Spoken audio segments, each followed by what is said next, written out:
Hindi po pwede naming hayaan yung mga magulang na nasa likod at mga batang ito na hindi matapos sa kanilang graduation rites. I started to become a transgender activist. At 29, I uprooted myself from the Philippines and moved to the Netherlands and began my study in international relations and law at Leiden University College. And as I turned 39 last year, I want to answer what's common in each of these turning points is that they were preceded and aided by experiences of great love and brush with death, figurative or metaphorical. At 18, I committed suicide by hurt. As my body was feeling numb and cold, my R's popping, making me hear a very high-pitched sound, akin to the sound of a flat line. A force radiating from within me made me struggle out of it. After I successfully got myself out of the bedsheet laced with wires, I heard a voice emanating from within me. Use your life to make a difference in someone's childhood. I don't know where that voice came from. Maybe it's from God, from my ancestors, from my higher self, from whatever of whomever. That voice perhaps is what Martha Graham once called a blessed unrest that keeps us marching and makes us more alive than others. That voice kept me going on. And that voice became my motivation to keep on striving. And whenever I feel giving up, I am reminded of that moment when my mother asked me to choose at the age of 18 between staying and leaving her nest. I chose the romantic choice over the practical one. Staying meant everything would be provided to me, but I had to live as a guy. Living meant living as a girl. And I think everyone knows what happened. I am here in front of you as a testament.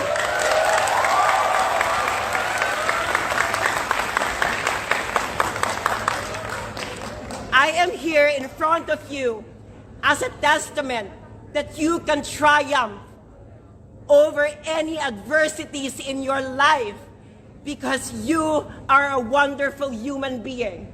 Because inside of you is an unrelenting courage that would stand up to anyone.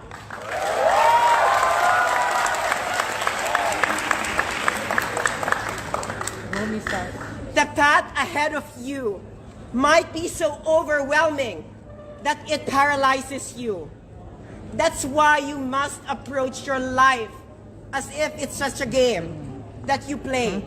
Take your time to learn the rules, then skillfully break them so you could have the breakthrough that the dream that lives inside you needs in order for it to forget the fetters of your self-doubt.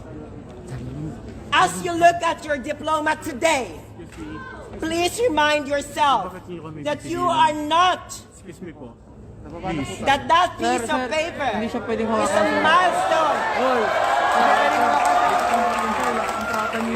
As you look at your diploma today, I would like you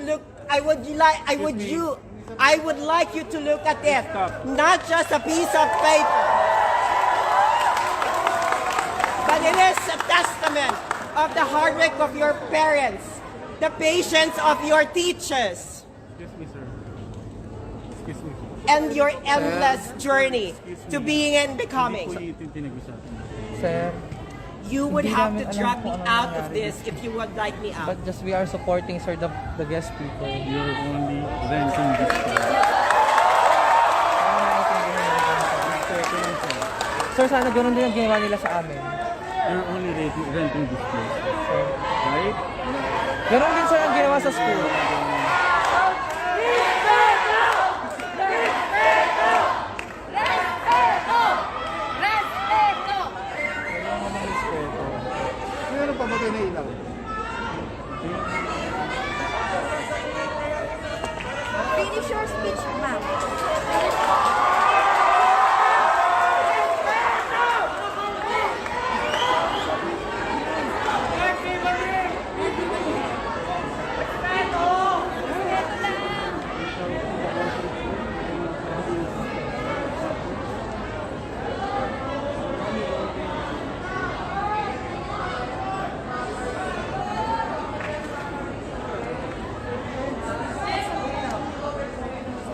Okay?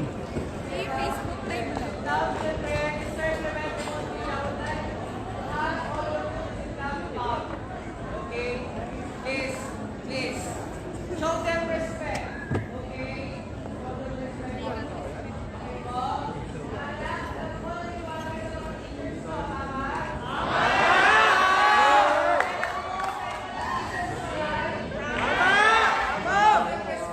But, sir, may I ask, Sir Clemente, the events coordinator, we need to respect our guest speaker. I would like to ask po the management of CLG, please, patapusin lang natin siya and then we will continue po the proper program for this graduation. We have 970 students in commencement exercises. Hindi po pwede namin hayaan yung mga magulang na nasa likod at mga batang ito na hindi matapos sa kanilang graduation rites.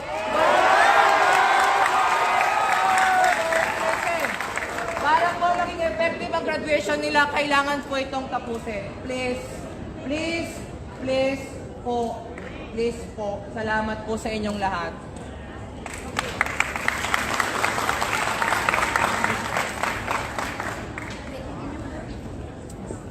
Mahaba pa sana eh, tapusin ko na.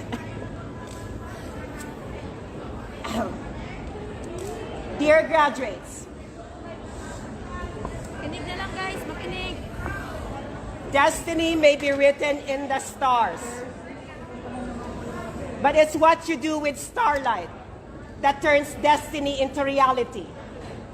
You are made of stars, a point in infinity, a moment in eternity. Inside of you is the spark of divine will.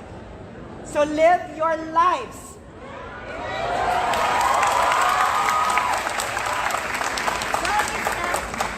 So live your lives as a monument to your souls. Always say a prayer of gratitude. Be in love with light and life. Today is just another chapter of your love story with life. And what will keep you living through the next chapters of your life is courage. Maraming salamat po.